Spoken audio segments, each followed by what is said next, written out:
Hello everyone, and welcome back. Everything should be doing pretty well today. Sorry for the confusion that we had a little bit earlier concerning one of the live streams that opened. When I was doing another recording, I accidentally hit the stream button, and that immediately triggered it. So lesson learned as far as making sure that when I push those buttons, I'm a little bit more careful with it.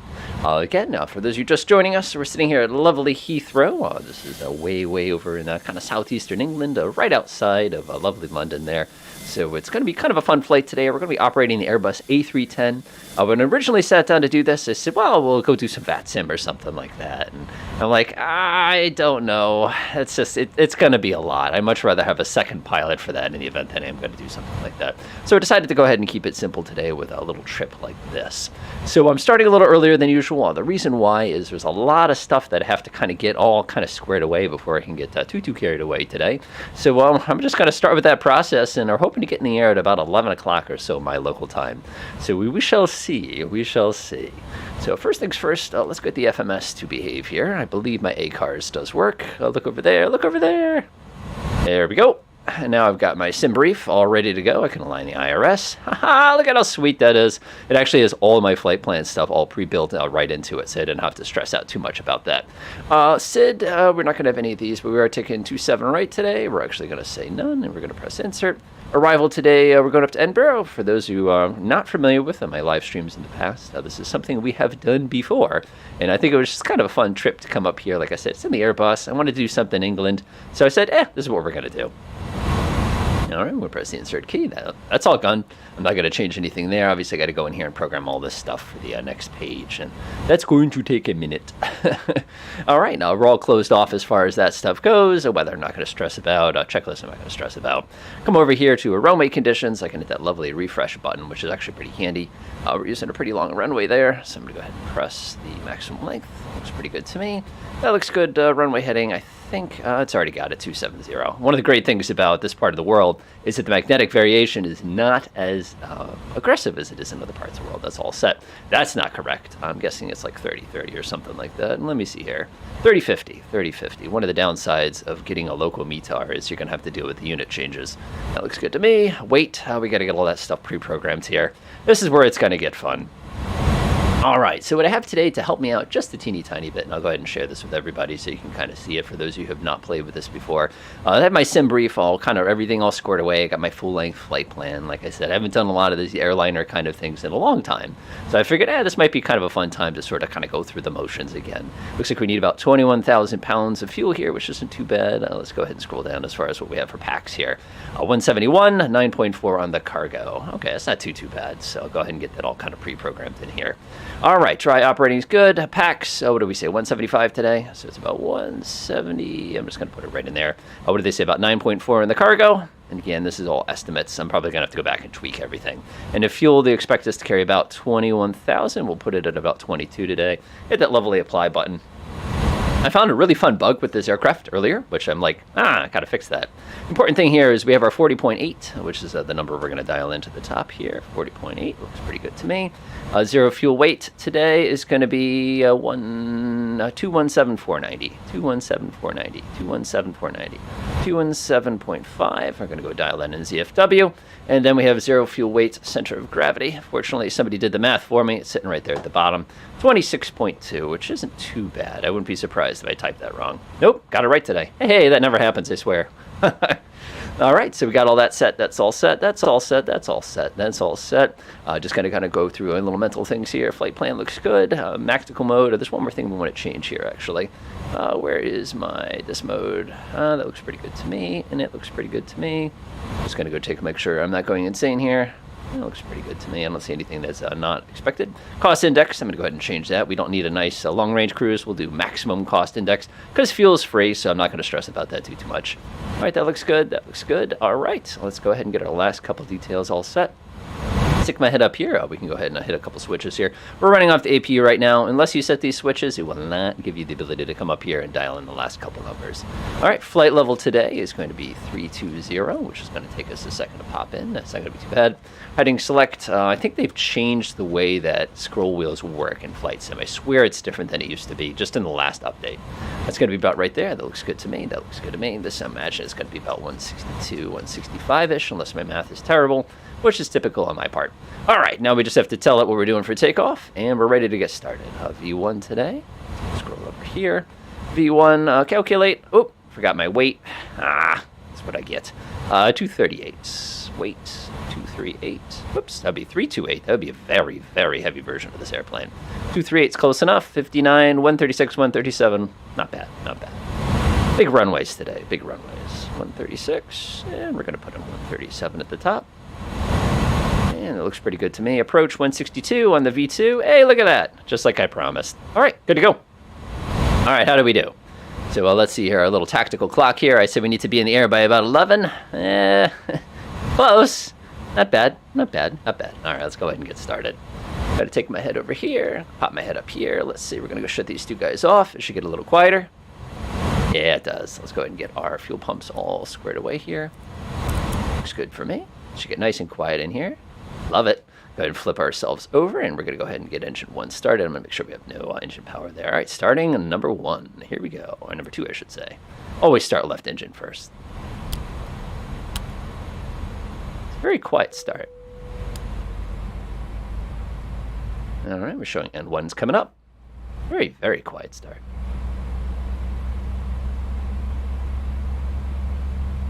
Gotta love these big guys. That'll do it. See if we get a nice startup. Yep, looks like it's coming up. Love it. While that's going, I'll get a couple other things squared away. Nice. 59 over there. We'll go ahead and get this armed. And I can just hear the engine start to spool up now. Excellent. So our landing elevation is basically 10 feet. So I'm not going to stress about that too much. Go ahead and check on the side. I think we're all set as far as this goes. I can actually shut this down. One thing I do like to check, though, as we get a little closer, is you can update the METAR real quick, so if you just want to see. But for now, that's perfectly fine. All right, just heard everything click on the right side of the aircraft. For those of you who would like to join us today, like I said, we're at Echo Golf Lima Lima. This is 27 right over here on the side, and definitely am in the nosebleeds here as far as airport locations goes, which is pretty good. All right, take a look. 24% is more than enough. Let's go ahead and start number 1.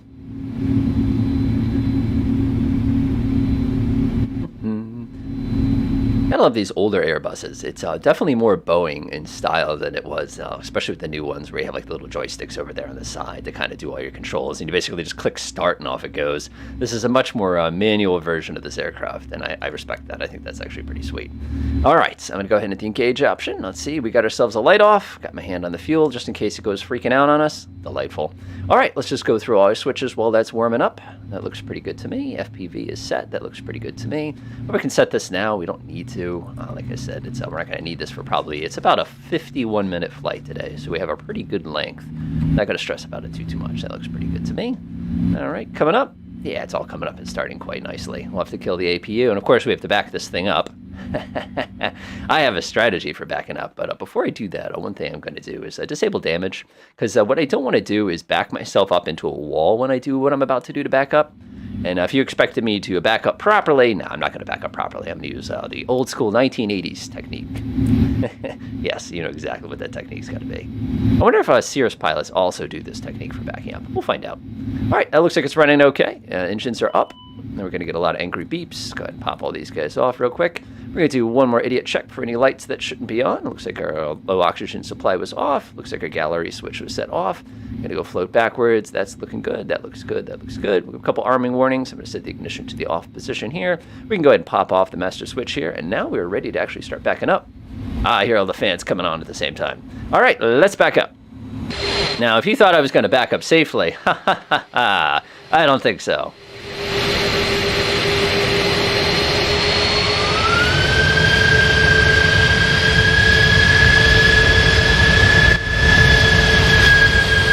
This is how they do it in normal Heathrow, right? Spin myself around. Don't hit the gas. If you hit the brakes, by the way, you tend to tumble. So you got to be real careful with that. All right, let's go ahead and get our flaps into takeoff position. That is already armed. That is already armed. Go ahead, tap that a couple times. Make sure that's working okay. Auto brake max. That looks pretty good to me. That looks good too. Takeoff configuration test. No warnings. Hey, we're ready to go. Sweet. Let's do it.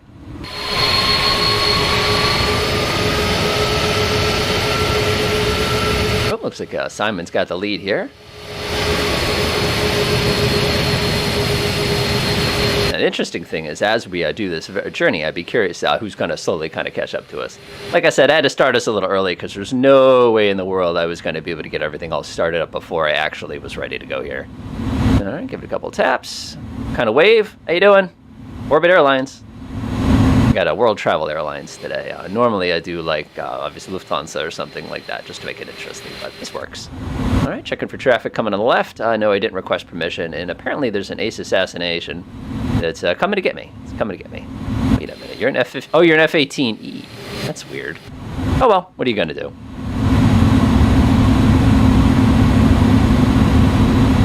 All right, looks pretty good. Go ahead and line ourselves up at the end of the runway here.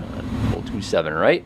I love the runway orientation here because it's like you have to cut across everything to get to it. It's just different. And I also appreciate the fact they line you up like perfectly with the takeoff point there. Like you don't have to like wait around. There's none of this like left turn. It's just go, because you know the incredible throughput of this airport in the real world.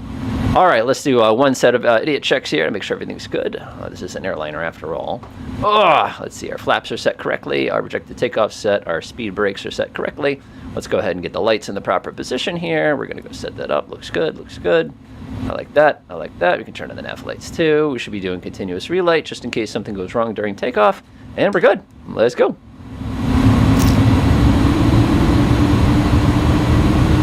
Now, one of the things I always find very interesting about the Airbus is that it looks like I'm going uphill. What is it doing? Maybe we're a little tail heavy today. I should probably have checked the approach here to make sure nobody's coming in. Yeah, there's somebody coming in, but they can wait for us, I'm sure. Couple taps of the old brake. Swing around onto 27 right. There we are. Not bad. Not bad at all. Like I said, it's kind of a nice treat to fly airliners once in a while because everything is just done. Not that everything's done for you, but quite a bit. I love just queuing up. Good story, good story. All right, let's get going. We're going to go ahead and do a half power here. Make sure both engines spool up together, which they do. Go ahead and click it up into the position. Click. And off we go.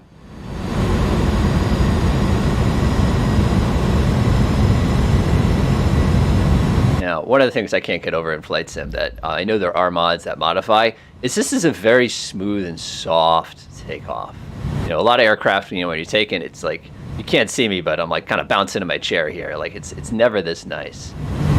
All right, looking good. Power set. We're using a flex takeoff. There's rotation point. We're gonna go give it a tug. Oh yeah. Watch for the vertical speed. There it goes. Snap up the landing gear handle right away. And we're just gonna. Oh, look at how long this runway is. That's incredible. All right, getting up to our flap retraction speed. Now, I like how in this aircraft, flaps and slats, like instead of Airbus mode where it's like 1, 2, 3, it's like 15 plus no slats, 15 plus slats. There we go. Of course, at this point, it would be contact departure. And it's like, all right, contact need departure.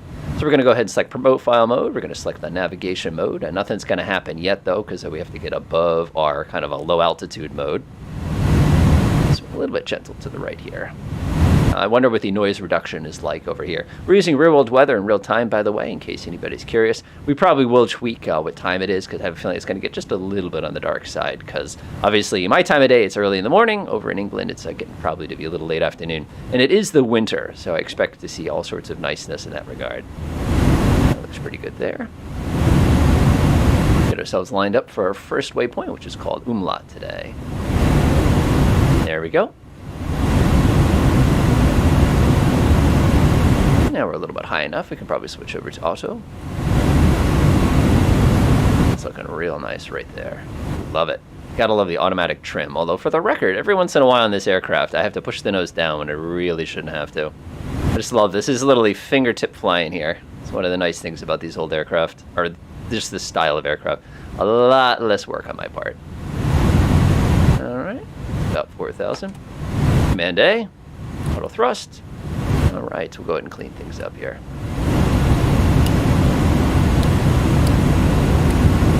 All right, let's just monitor the autopilot to make sure it's working properly. So we should be in auto thrust, which we are. We should be in profile mode, which we are. We should also be in navigation mode, which we are. Go ahead and set that set. Looks good. Initial altitude's good. Our flight director is working. Our airspeed is correct. We're in profile thrust, profile climb. We are in nav hold mode. Target altitude is 32,000, flight level 320.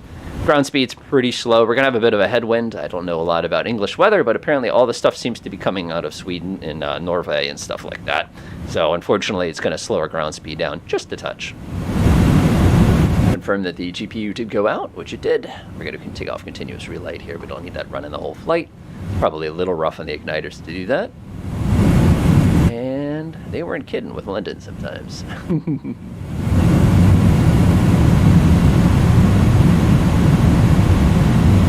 There's 10,000. All right, nose down. Welcome aboard. This is Red 64, direct to Edinburgh, Scotland. Today's flight will take us about 51 minutes overall. In just a few minutes, the purser and the lovely flight attendants and flight crew will be coming around to serve light beverages and a snack. Weather right now up north of us, so we'll go ahead and take a look at that now. Looks like the wind's coming mostly from the, let's call it the southwest-ish. Looks like there's a temperature of about 5 Celsius, and there should be some broken clouds, so you're going to get a nice view coming over the city and kind of our last 4,000 or 5,000 feet today. Looks like about 4,400. Relatively low pressure, high pressure today, so it should be pretty nice flying. The latest reports indicate there will be some kind of turbulence along the way, but we should be keeping pretty north of that, so I don't think it'll be much of an issue today. As always, you have many people to choose from when flying different airlines, and we appreciate your flight with us today. All right, I'm going to wait for this plane to stop tilting and terrifying my passengers before I flip off the little pass and see this little slope up there. CAT and icing range. I don't think I'm going to worry about that. Good enough. All right, the captain has turned off the fasten safety belt sign. It is now safe to move about, but we always recommend that you remain in your seats with your safety belt fastened at all times in case we reach any unexpected turbulence.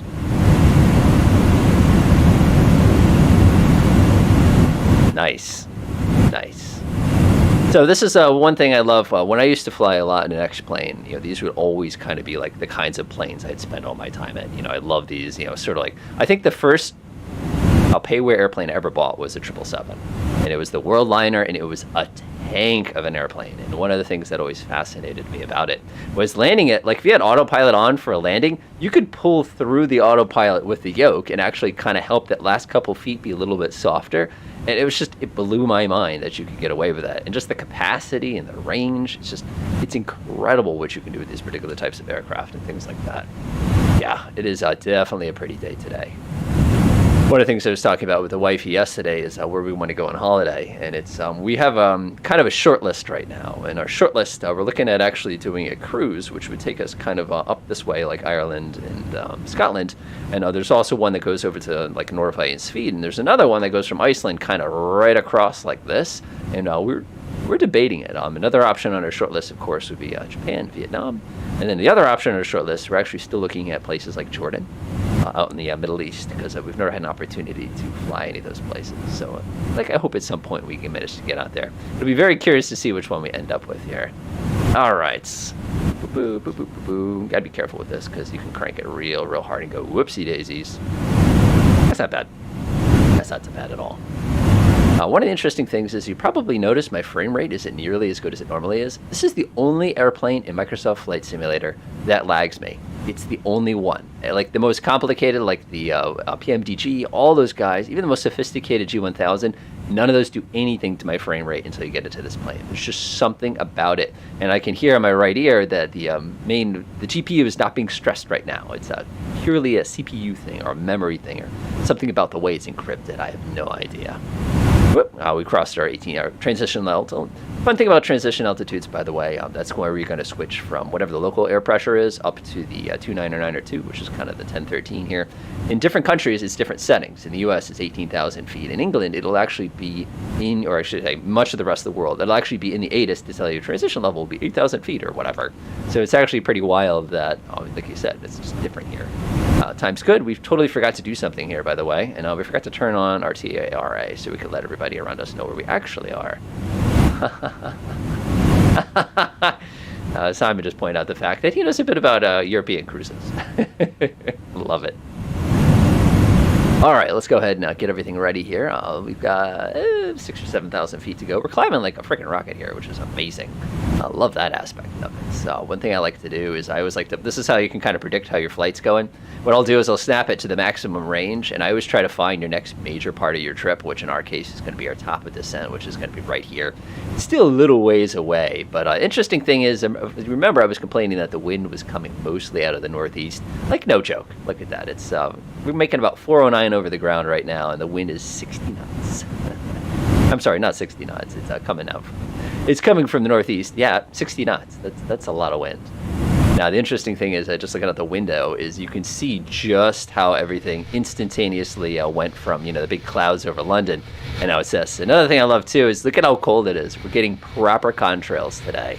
So it's like an interesting thing. All right, let's go say hi. We haven't had an opportunity, and like I said, I apologize earlier for that confusion. I must hit the stream button early. All right, we have an FRF 104G, so I'm getting a military escort again. I don't know what I did this time. Let's see here. We have SDO. Welcome back. Also, Alpha Rog. Welcome back. SDO is popping the citation. Great choice here. Let's see who else we have following us. We have an Embraer 190. I believe they're just hanging out. I saw Simon somewhere. Up there he is. Airbus A310 off there on my right. And I'll see if there's anybody else I recognize. Obviously, this is a very popular place to fly this time of day on a Saturday, so we're going to see quite a bit of folks. You're lucky, Lafarog. I can't maneuver in this thing. It'd be pretty dangerous if I could, because this is an airliner. All right, a little bit of altitude to go. We're out of the freezing range. Oh, I'm going to stick my head up here and take a look around just to make sure everything's behaving here. Vertical speed. You really want to terrify people? Push that button and jam on that. That'll definitely annoy some folks. All right, let's see here. Cabin pressure is not too bad. Looks pretty good. Delta P is probably, it's getting up there, but that's what you want it to do. That's the purpose of having high Delta P, to make your passengers more comfortable here.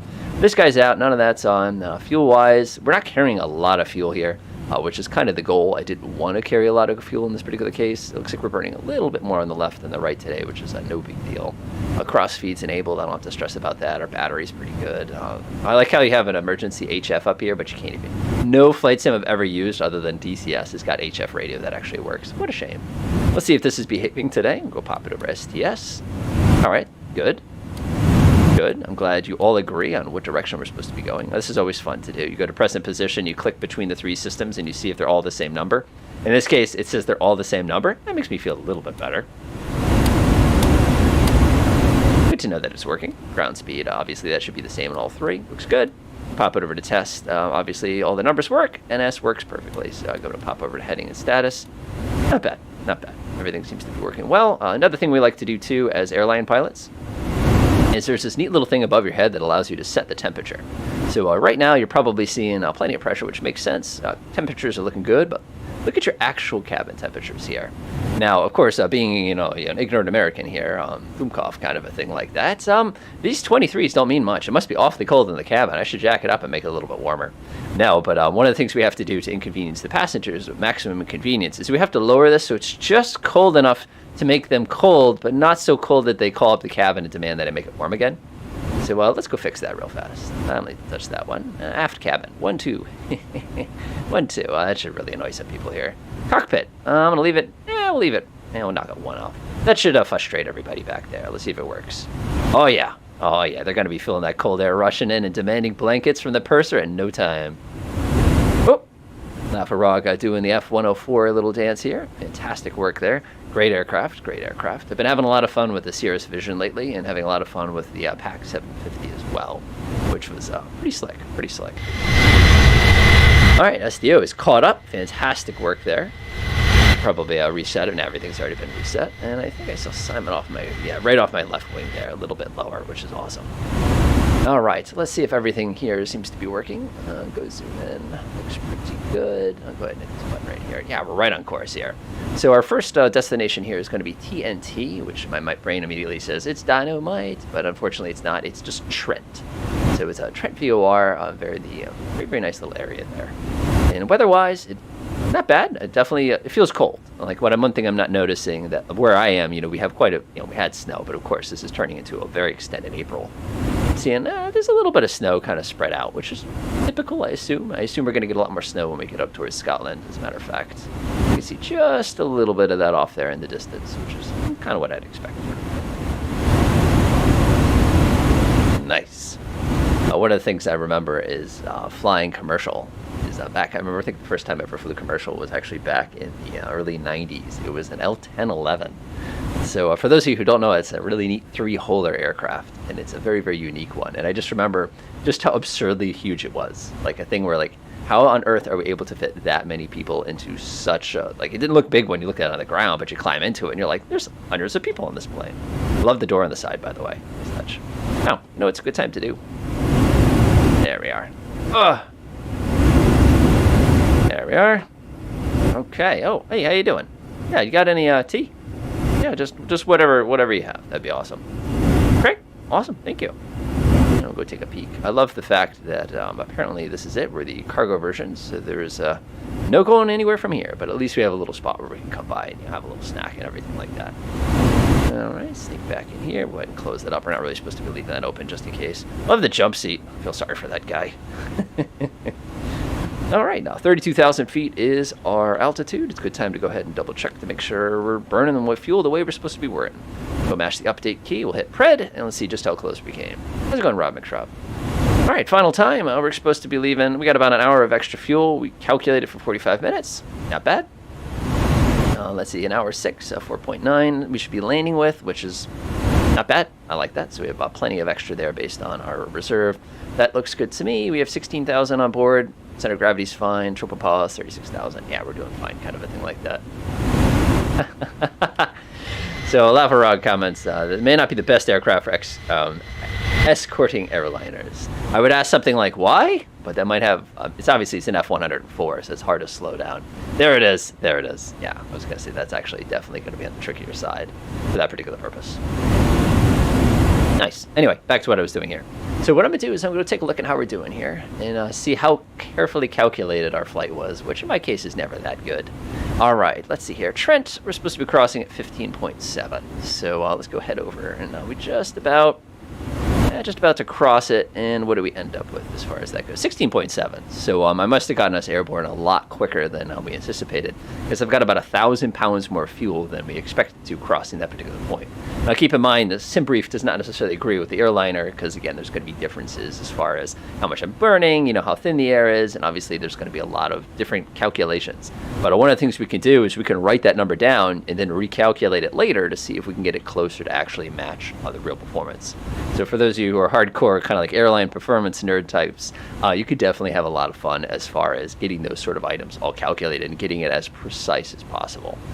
All right, so one thing I would like to do though, I'm gonna try to keep myself busy when I'm flying these things, because you're not doing a heck of a lot of what's the best way to say it? Not doing a heck of a lot of doing the actual flying. A lot of these aircraft, the focus here is going to be just around like 2 or 3 degrees. Just kind of keeping busy, except for the part when you actually have to land. If the printer doesn't work, that'd be kind of nice. ADF is good. Run through my systems real quick. That looks pretty good. I love how there's a cruise page. Like, that's such a nice touch.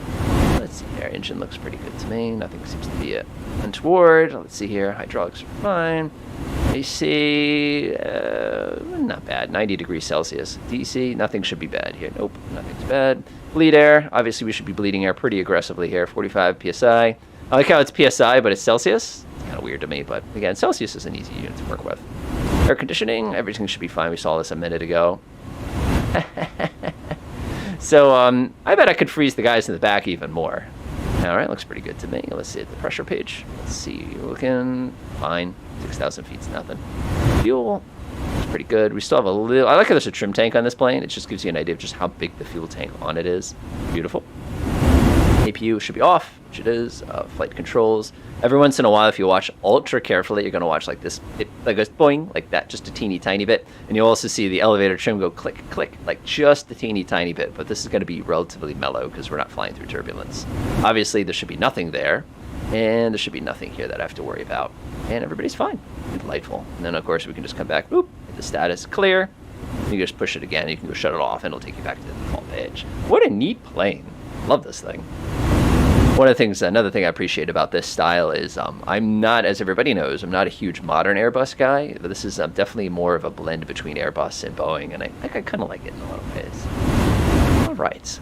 Pretty solid. I think that's pretty solid. I think it's a good time. We're about to, top of descent's coming up pretty soon. We actually got to start thinking about a descent approach. So let's go ahead and grab up what we're going to need here. ILS-24 EGPH. We'll go ahead and brief it.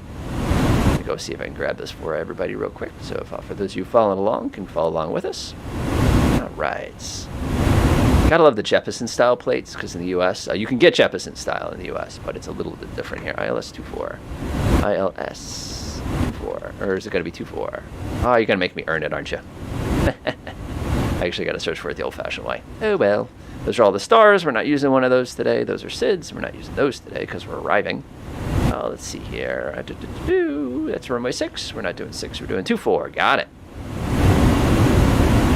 Alrighty then. Let's go ahead and brief and start getting ready for our descending down. Alright, so first things first, our localizer is going to be 108.9 for those of you. Our approach course is going to be 244. Let's put those numbers in the computer immediately while I'm thinking about it. 108.90. Go float down here. 108.90. And approach course is going to be, what did I say, 244. Let's go set this over to 244. That was making me slightly crazy. 290, 280, 270, 244. Probably could have got away with this one if that's today. Perfect. Looks good. Let's go grab it again. Let's see here. Glide slope 1420, 4 degrees, DME, and that looks good. ILS decision altitude is 200 feet or versus 300 feet, depending on what we're doing. Airport elevations 135. Whoopsies. I guess you didn't set the airport elevation correctly. Whoopsies. Put it right. Let's call it right there. Looks good to me. Nice. All right. Let's go back to checking our numbers here. All right. Looks pretty good. It looks like Edinburgh. We have a 341 EDN, so we can set that up if we'd like to check it on our descent. Why not? We're here, right? Set this to 3. I love this old school knob. It's just such a pain in the butt because they combine 2 knobs in one. 3, 4, 1. Delightful. All right, so that's going to be that particular position. Now, let's see what else we got here. We have a DME arc. Isn't this so cool? Like actually having to fly the real arc here. Let's see here. DME, where am I displaced? Procedure restricted to 210 knots. Okay, we can do that. GPWS are possible on the intermediate approach from the south. That makes sense because we'll set off like a bunch of these things where all the ships are. Take a look here. 12,000 ITH localizer DME. Looks like we have an alternate down here, down to 1,430 feet.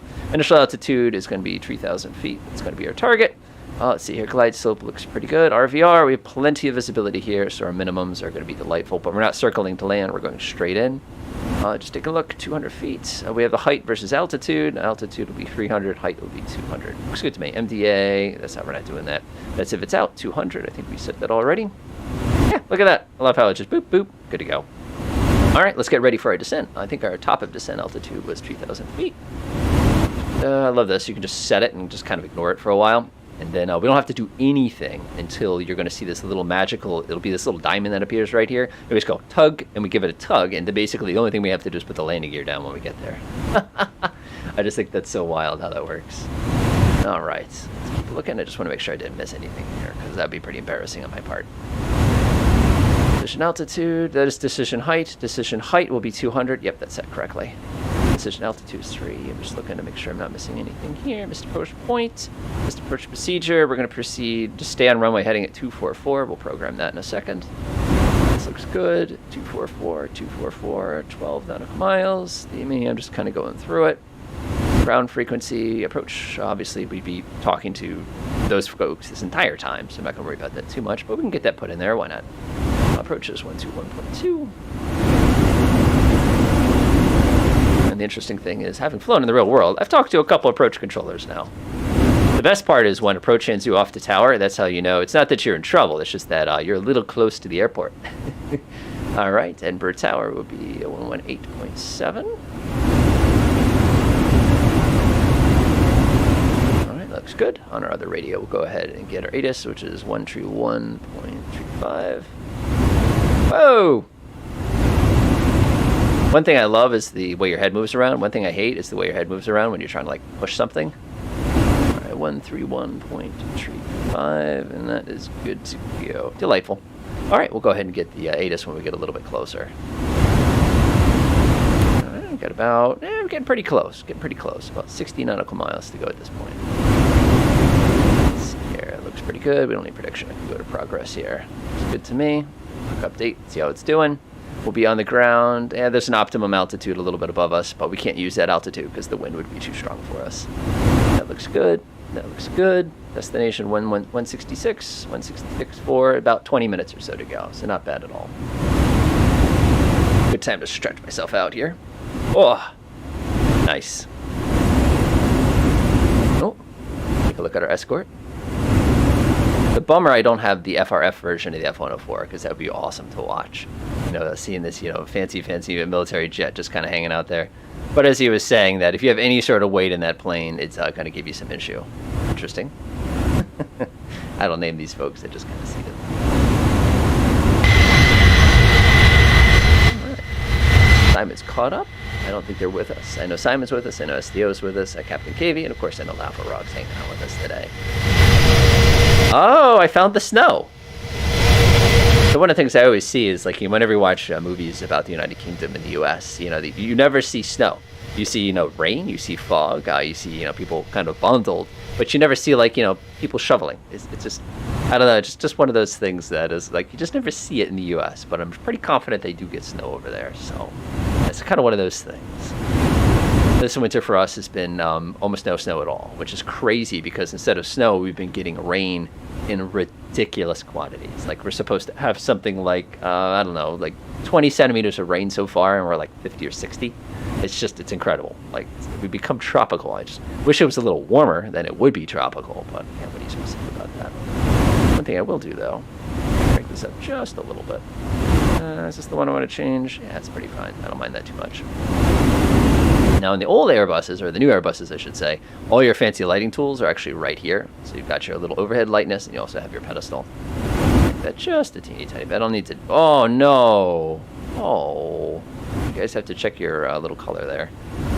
Just a teeny tiny bit. Is that a little better? Yeah, it's a little better. I can see my instruments fine now. It's going to get a little dark by the time we come down. I love how there's this giant stop button.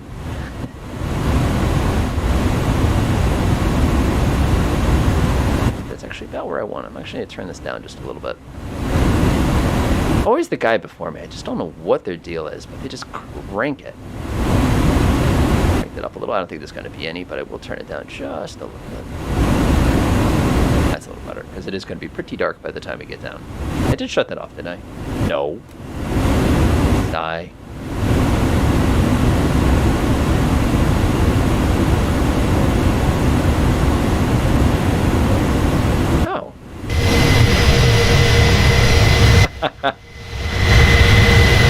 Apparently we're passing over one of the tallest mountains in all of England, which is super duper cool. I definitely cannot identify it from an altitude like this. Stop rudder input! Stop rudder input! Exactly. Now what I should have done is I'd gone and found my buddy Butternips there so we could right seat this, so we could have done this on VATSIM and really stressed out. This is much more mild, but you don't have to deal with air traffic control, you know, giving you different, oh, use this particular step descent and stuff like that. That makes for a much, much more interesting flight, but it's also, ugh. I'm done after that entire thing was there. Let's see here, our usual, Josh, pretty sure I have 3 feet outside my house. Wow.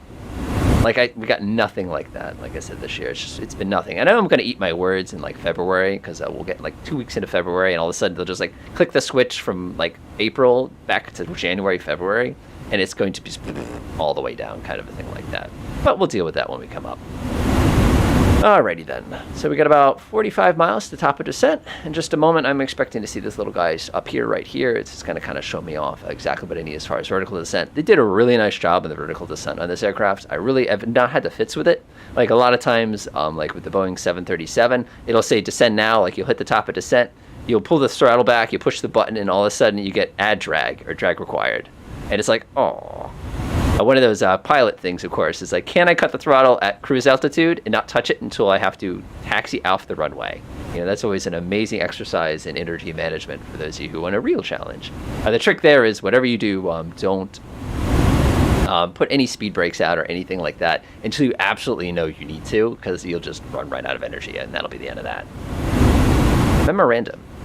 Oh man, that's pretty chilly. I was reading in the news the other day, actually, that the coldest city in the world hit minus 80 Fahrenheit.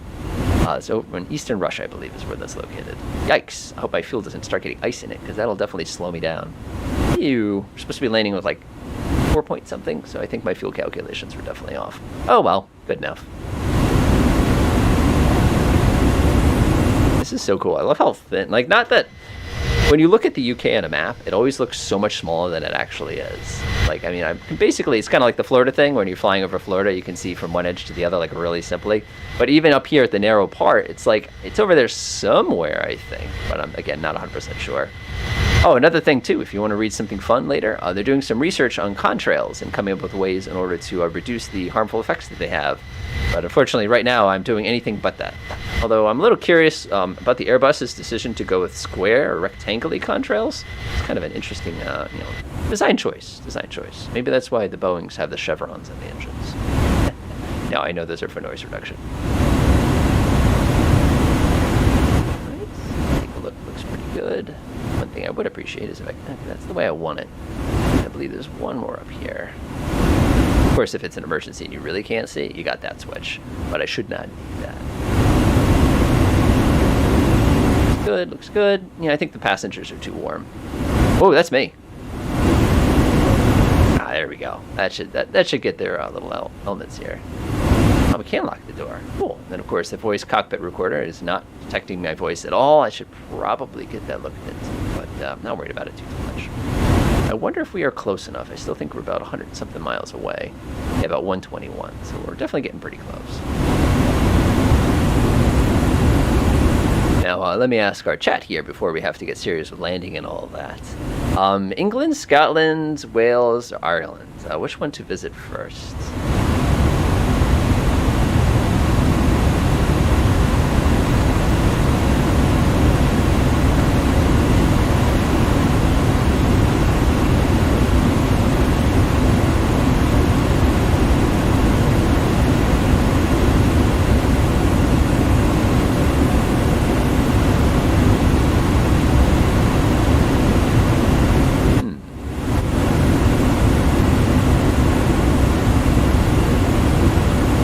My initial thoughts, of course, were more the upper end of things versus the lower things, just because it's going to be a little bit quieter of a trip, I would assume. You know, imagine like your London, that whole kind of southern England, it's a lot of people. I'm much more of a relaxed kind of vacation sort of a person. So, you know, getting something up on one of these hills would be amazing for that regard. Can we see the other? Yes, we can. We actually can see all the way to the other edge. That's actually pretty slick. Unfortunately, this weather is going to make things kind of interesting for us on the way down, but we'll deal with that when we get there. Always Scotland. Okay, I've been recommended always Scotland first. Cool. One of my buddies actually took a trip there up just the other day, and it was pretty wild because when they'd come back, they're like, X, Y, and Z, I never got to see everything. You know, it was like a 2-week holiday. So, like, obviously, it's a whole country. Plenty of things to see. Oh boy, here comes the fun part. Not the fun part, but we'll see. This aircraft's an autopilot a little on the all over the place side. Doesn't surprise me though. Let's see, we've got about 18 miles before we're going to start our descent. Everything looks beautiful. This looks beautiful. If I was a smarter person, I'd flip. Actually, this should trigger when we get a little bit closer, but we'll see. The UK is more than London. Yes, it is. Yes, it is. My family name goes all the way back to the Isle of Wight. There's actually a Gatcombe, basically a town there, and I always thought that was actually kind of fun. It's one of those, or one of these days I have to go get a picture by the sign kind of a thing like that. So it's one of those like, haha, I found my source kind of a thing. But that's going back many years with my family, so it's just kind of fun.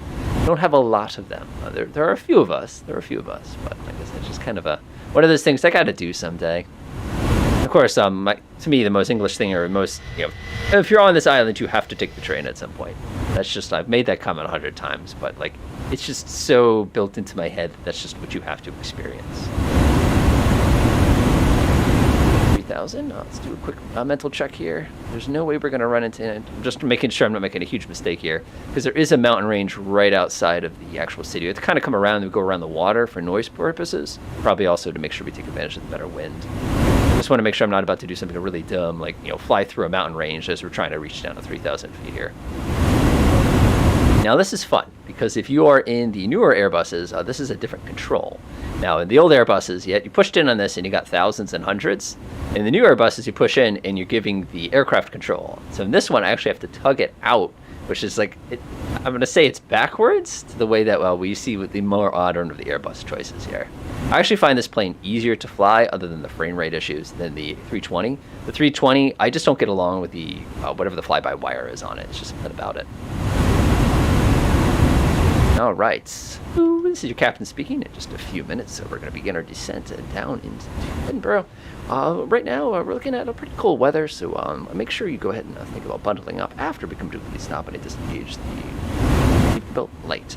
At this time, our flight crew is going to be coming around the back cabin and collecting any sort of waste that you've generated. I guess we could call it rubbish that you may have generated during our flight today. So please help them out by providing that quickly, so we can make sure we get ourselves on the ground nice and safely and conveniently for your trip. As always, there are many different airlines to fly with. Thank you for choosing us today. Anyone can join Dirty Casper. I just have to go fly on in. We're going to be flying over. Let me see if I can get you a fix real quick. Carlisle is right to our south and east, I believe.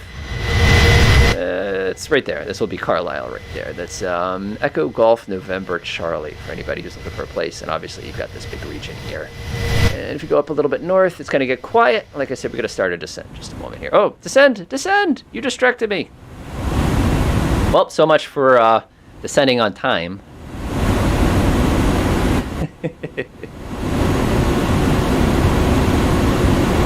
Oh, interesting. So in-pit must be about that point that we're supposed to hit. So the fun thing here is you're going to get a big angry message here that's going to say this. This doesn't mean what it looks like it says, so don't worry about it. And of course, we'll keep an eye down here to see if it demands that we add any drag. I'm thinking like we're going to get away with it because I'm noticing engines are still ticking over at this time, so I'm not too worried about that in that regard. What is this? EO, no you didn't. Oh, I see what you did. Oh, there's my F-104 Escort. You know, in England, it's just so nice that they provide you with vintage fighter jets to keep the passengers entertained during the descents. Runway today, let's take a look here. I believe it's going to be 24. Let me go pop it up. That's what I had calculated originally. Yep, runway 24 is going to be it. We're going to be taking the ILS approach. For those of you who need a quick reminder on that, in case you're following along or joining us a little late here. Here's the plate for that one. Relatively straightforward. I love how it's an NDB ILS DME runway 24. It's like EIEIO kind of a thing like that. So yeah, this will be us. Double check to make sure you got your frequencies correct. Double check to make sure you have your headings correct. This is a very easy approach, and unfortunately it's not as much fun as this one where you have a big tall building. I love the symbol for buildings in these charts, so we won't have to worry about that. And we also have a tall mountain at 1900 feet, but we're going to be so wide of that. And this turn you see right here is a very smooth turn, so I'm not going to worry about that. I really appreciate the fact they're nice enough to tell you what radial you need to turn at. I mean, like, this thing's fantastic, assuming you have a good old-fashioned RMI. All right, make that one go away. Pop that off. It looks pretty good to me. Nice. All right. I love I just hear the wind. I'm getting a warning about icing here, so I guess I'll make you happy. I'll make you happy. The probe heat is all set. Cargo smoke is all set. Cabin pressure is all smoke. Let's see here.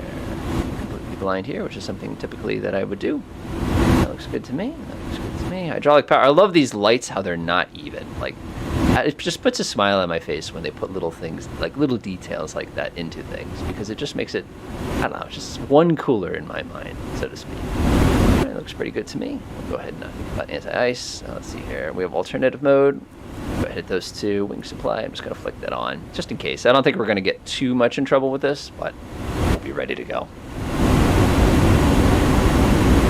Alright, well, actually, one more thing I forgot to do. We're landing in a minute.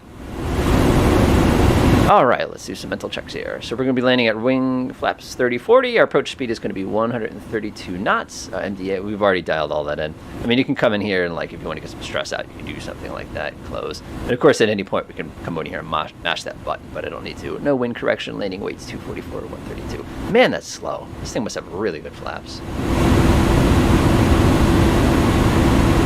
Nice. We're going to get some really nice stuff to see on our landing here. One of the things I noticed when I was practicing for this one, this is one of the ones I actually had to practice for, because as much as I love these airplanes, man, it's a little different when you're flying by hand and trying to be precise. Yep, enjoy.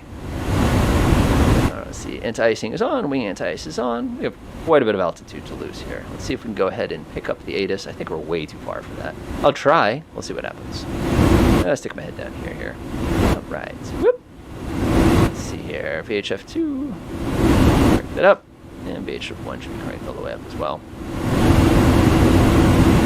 Yeah. In about 2 minutes, it's going to start beeping at me, and I'm going to be very confused as to what it's doing. Oh man, it's going to be such a beautiful approach. I love this. This region's just so pretty to me. I like how it flows. Like a lot where I am, mountains are like kind of that kind of a thing. Over in this region, everything's just kind of, you know, like that sort of a nice relaxing. But I have to say, for the record though, like, how do you get good internet out here? I mean, you get like fiber optic cables.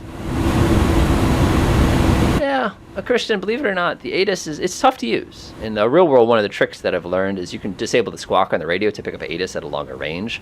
But typical, on a good day, maybe 30 nautical miles, I can pick up ATIS, at least at low altitudes. So it does not surprise me that it's a little trickier at the higher altitude here.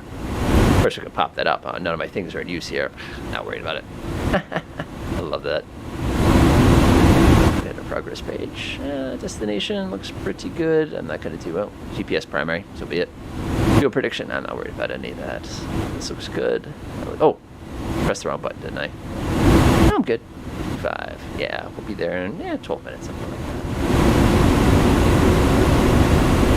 Oh man, that's making me a little nervous. I'm looking at my altitude. I'm 16,000 feet, and these clouds are like, hey, you want to get frozen? Come touch me. All right, I got anti-ice on. We'll be good. I think one thing I didn't appreciate about the first Iron Man movie is the finger quotes icing problem. For those of you who've seen the movie and those of you who are hardcore pilots, you know exactly what I'm talking about. You have to hit visible moisture to get ice. You can't just get cold. It's so neat. Everybody's out just kind of taking their little cars, you know, through these little valleys, get little lights, little tiny villages. With the locks. Enjoying the view. Thank you. Appreciate it. You gotta get below. Oh, there it goes. Thank you. Just reminding me what our QNH is. And let's go run through our options real quickly. Everything looks good here. One thing I would appreciate is if I could get the glare shield light a little bit brighter here. I don't think I can do that. That's not gonna do anything. I don't really need this to be that bright. Welcome to the world. Oh, by the way, for those of you who fly in the real world, have fun trying to get lights right. Just so, kind of one of those things where no matter how hard you try, you can never quite get it the way you want it. Loudspeaker, I don't need to touch that. It's fine. That's bright enough for me. I don't need any more.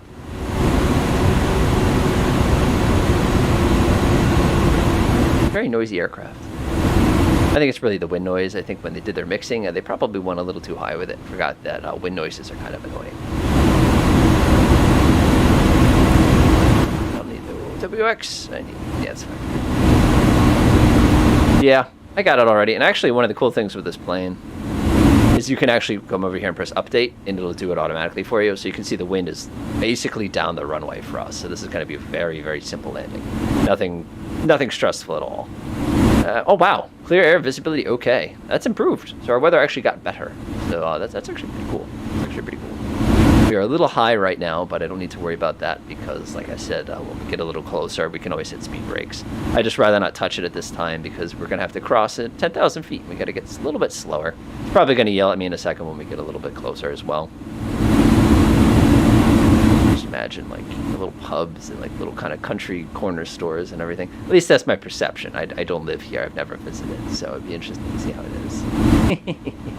Oh, message retracted. Ah, well. What do you got to do? Alright, it's more than bright enough for me. We're in the East USA server for anybody who's interested in there. Let me go ahead and add my little approach here, make sure I'm not going insane. Let's see, show arrival procedures. We are doing ILS for 624, which is kind of fun because where I live, we also have ILS 24. And that's one of my favorites. I like ILS 6 personally for other reasons, but you never get to use it because the wind never comes out of the northeast where I live. Simon's already way ahead of us there. Awesome. Dropping right out of the sky. And this is going to be one of the things I love about this is one of our first live streams ever. This is where we flew into. So it's actually kind of appropriate to fly back in here. But basically, the approach is super cool because it takes you over the water and cuts you back across. It's almost like a San Francisco for those of you who've flown into there before.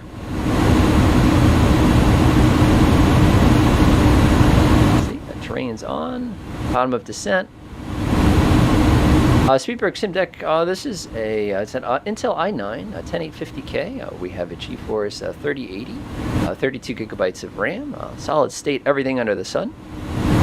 Connection-wise, it's standard cable internet. Nothing too special. We are using DLSS for this, and our default resolution is, what is it, 2560 by 1980 or whatever. I forget which one that is. It's the 2K resolution is basically what it's set to.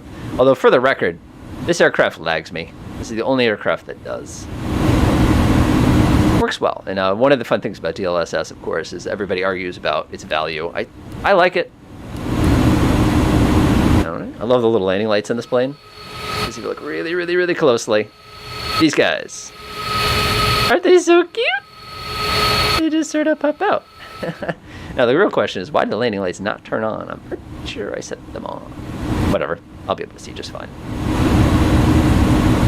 Simon's going for the low approach here, perfectly acceptable. Did we ever turn to this? Yeah, we did not. Whoops. This is your captain speaking. In just a few minutes, we're going to be landing at Edinburgh. The clouds today are broken at 4,000 feet, but don't you worry. By the time we get there, we'll go ahead and get those fixed up for you. For those of you who have future departures, make sure you check the terminal sign displays for any sort of connecting flights. Like I said, it should be pretty smooth today. Local time is actually pretty accurate today. Is 16:45, which is convenient because that's about the time. As always, you might want to make sure you bundle up when we come in for landing. It is a little chilly. Make sure you check out the impermanent sites, and whenever you are traveling forever in the world, always choose us. Something like that. I don't know. They always read from a script and memorize it. I'm shooting from the hip here. One of the cool things I found earlier, by the way, and I don't think we're going to get to see it, or maybe we will. It's the bridge. Oh, I can't see it from here. It's right in here. Dirty Casper, make sure all players is on. There's also a possibility that if you've run out of, you can't connect to any more clients because this is a very busy part of the world. Now, one of the interesting things is I'm still getting warnings about, oh, we gotta get ready for landing. Whoa! Stop talking.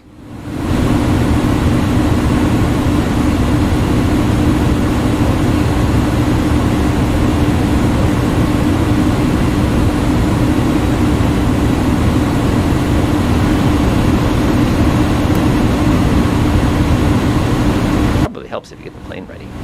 We are in automatic mode. Auto, just in case. Good to me. Double check that. Always check it. Always hit a refresh. I don't think we need maximum auto brake. We're not even positioned to actually start that approach. There's the bridge. Knew I'd see it. Check that out. Isn't that so cool? We get a really nice view of it when we take our left turn. The airport itself is actually right here. We're kind of like in a long left downwind here.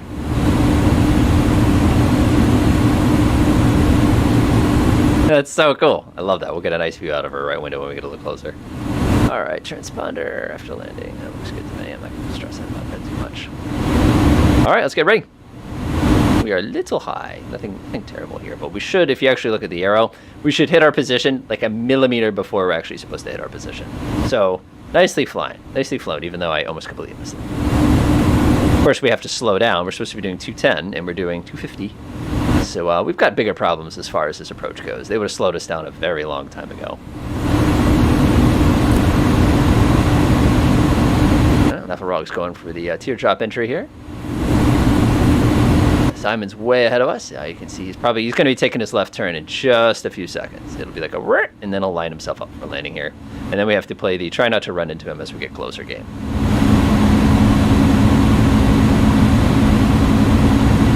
Got to start slowing down. We're supposed to be about 210. I don't think we're going to hit 210. We'll get very close to it, but we're definitely not going to hit it. There it goes. I was hoping the ADF would trigger, because that is supposed to be. There he goes.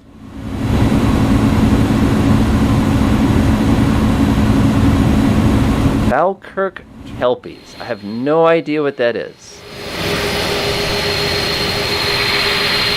All right, let's bring her in. Number 2 to land. And look at that, we're doing about 210 knots.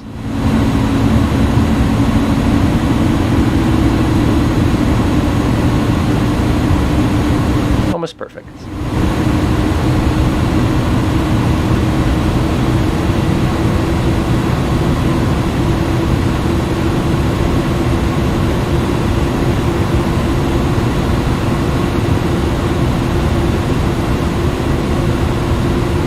Don't know what your airspeed is. Gotcha.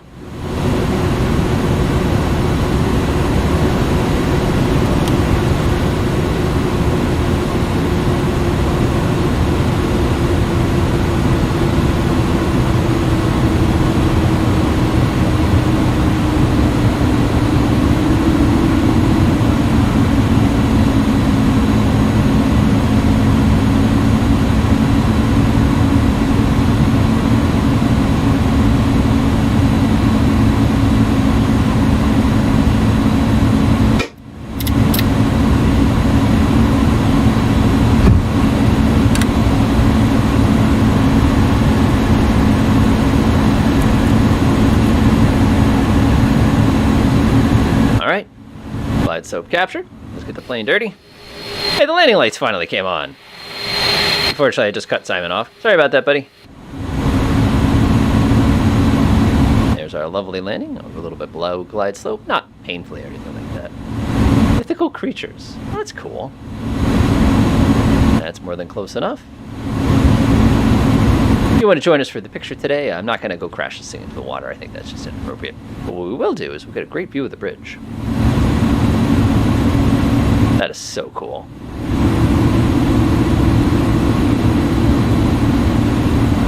Love it. All right. So one of the things you could do, by the way, hold down the Alt key, right Alt, click on that, and you can bring it up as a little display. And according to this, we are beautifully on glide slope, but that's dangerous. We're very, very low. I'm looking at the runway. We're definitely, this is a very, very flat approach here, so hopefully they programmed that correctly. This is good, this is good. All right, last idiot checks. Here we go. Gumfuls, gas, undercarriage, mixture, propeller, flaps, lights, speed. Make sure that's set correctly, and we're good. Oh, no! Well, somebody just made themselves into a dart, so that'll be very amusing to watch. Hey, there he goes. Going for the visual. I actually have to put my hands back on the controls for like the first time this entire flight. This feels so wrong. I like how it's just ticking over. Like, it's not bad. This weather actually got a lot better. You can see how all the weather kind of got blown south by the time we got here, which I think is pretty impressive. That's good. Now, how to ruin a pilot. Oh, I dropped something on the floor. Hang on a second. Click. Ah! Time for an Airbus landing. Not my forte. Definitely not. Speed's good. 1,000 feet to go.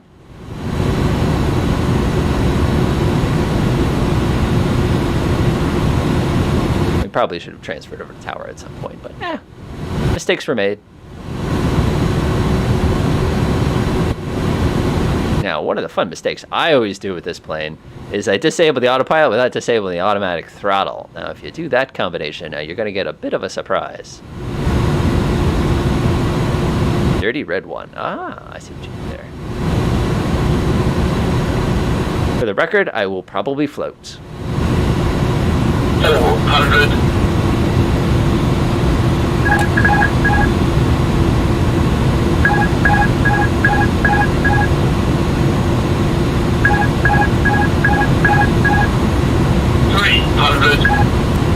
Habit. Unfortunately, I have an autopilot toggle button, not an autopilot disable button. Otherwise, I wouldn't have to deal with that peskiness. 100. It sounds so angry. 100. 50. 40. 30. 20. 10. 5. Oh, there it is. Nice.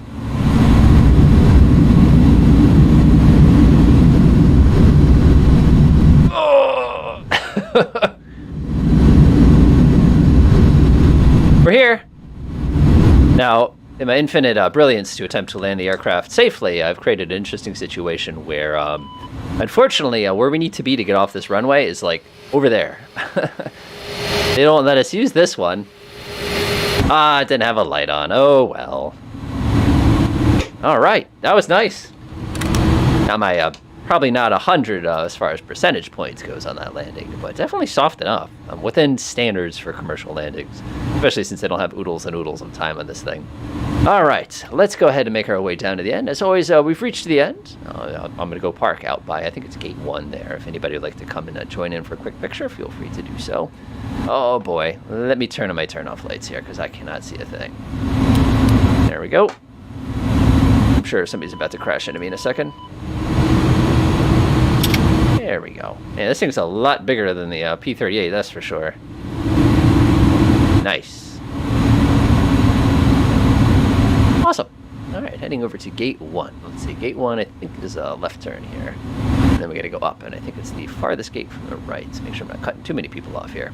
All right, as always, we reached the end. If anybody has any questions or answers or suggestions for future videos, let us know.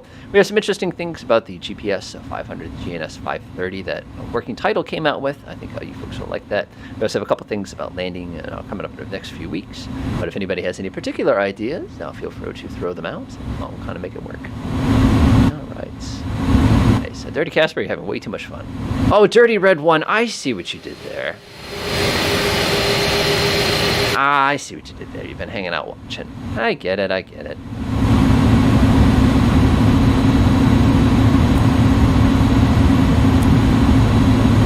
Probably shut off the anti-ice. We don't really need that on the ground. Whoops. Everyone screams. We knock a couple lights off. There's stuff like that, you know. Who has right of way here? I got my right turn signal on.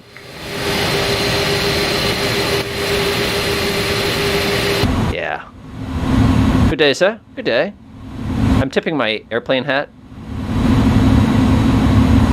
All right, we'll make our way up to the gate here. What a great flight.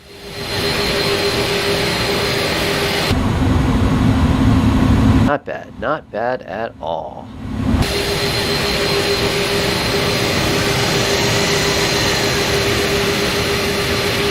This would definitely be a situation where I'd call for progressive.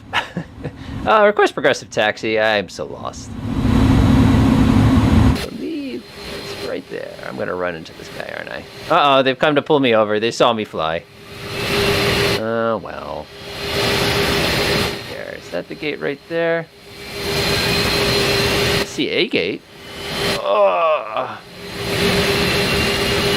Actually, in some of the Airbuses, they do have a tail camera to make this real easy. Nicholas, believe it or not, I have an equipment video. If you go on my page and you just type in setup, what you will do is you will see an entire thing dedicated. I actually have pictures, and I kind of walk you through all the different options that I have for it.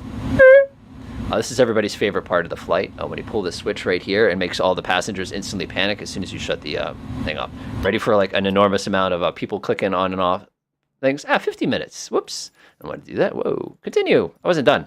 This is when everybody panics in the back of the airplane and immediately has to get off the plane in the next 5 seconds, even though like nothing's open right now.